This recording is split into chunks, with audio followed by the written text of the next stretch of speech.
It is a public safety concern for local residents. Republican Congressman Warren Davidson's 8th district includes much of Butler County. Local 12 identified at least 5 bridges there listed in critical condition by the Butler County engineer, most built before 1920. Here's his reaction to the initial story. I thought it was incredibly well written. If anyone hasn't read it, I would encourage them to read it. It really laid out a problem. What could or should Congress do about this particular issue and rail safety in general? I would definitely like to have hearings in the House where we can have questions about these kinds of issues. And frankly, when I read your article, we started looking at, is there existing legislation to kind of encompass this, issue with rail safety, not just the engines. After that story aired in July, U.S. Senator Sherrod Brown asked both major railroads operating in Ohio for an inventory of all bridges statewide and the conditions of each. Have you heard anything more back from them on your request for,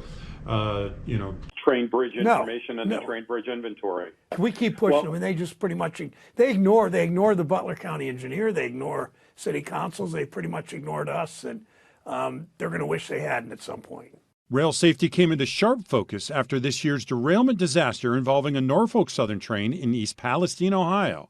Brown and fellow Ohio Senator J.D. Vance co-sponsored a bill which would toughen rail safety regulations, but it hasn't yet made it to the Senate floor.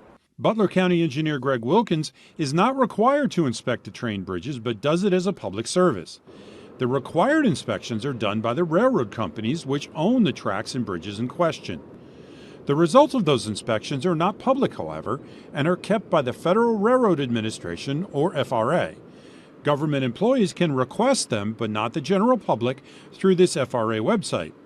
Workers in Brown's office are requesting them for Ohio. But his spokesman says it shouldn't be necessary to take that step, adding the railroad should provide them upon request.